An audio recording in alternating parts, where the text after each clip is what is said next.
söhbət qəbul olunan yeni qərardan gedir ki, hansı ki, bundan sonra müəyyən şəxslərin şəxsiyyətinin təhqir olunması, onların alçaldılması və yaxud da ki, müəyyən bir formada sosial şəbəkələrdə bu qəbildən olan hərəkətlər filan müəyyən bir hüquqi məsuliyyət yaradacaq.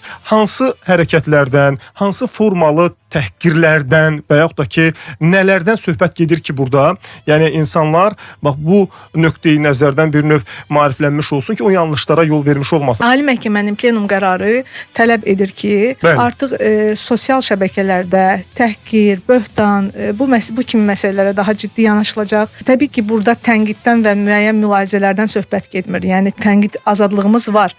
Amma tənqidi təhqirlə səhv sanmamaq. O fərqli anlayışlar. Bəli, tənqidi elə intonasiya ilə və elə insanların içində, elə önəmli bir insanların içində onu təklikdə deyə biləcəyin tənqidi deyə bilərsən ki, həqiqətən ya işgüzar nüfuzdan sala bilərsən, ya insanı depressiyaya sala bilərsən. Yəni deməsən ondan daha yaxşıdır. Bəli, həmçinin də məsələn biz teatrlarda birini təqlid edirlər. Məsələn, məşhur bir şəxsi təqlid edir. Burada tamam, cəmiyyətə maraqlıdır deyə bir hüquq pozuntusu deyə ki, yoxdur. Amma artıq onun fiziki qüsurunu qabardaraq belə deyə istifadə etməklə insanlar güldürmək, təhqir etmək, istehza ilə bu əlbəttə mənəvi zərər və bu kimi şəxsiyyət toxunulmazlığını, şəxsiyyəti alçaldan, hüququ pozan məsələlərə gətirib çıxarır.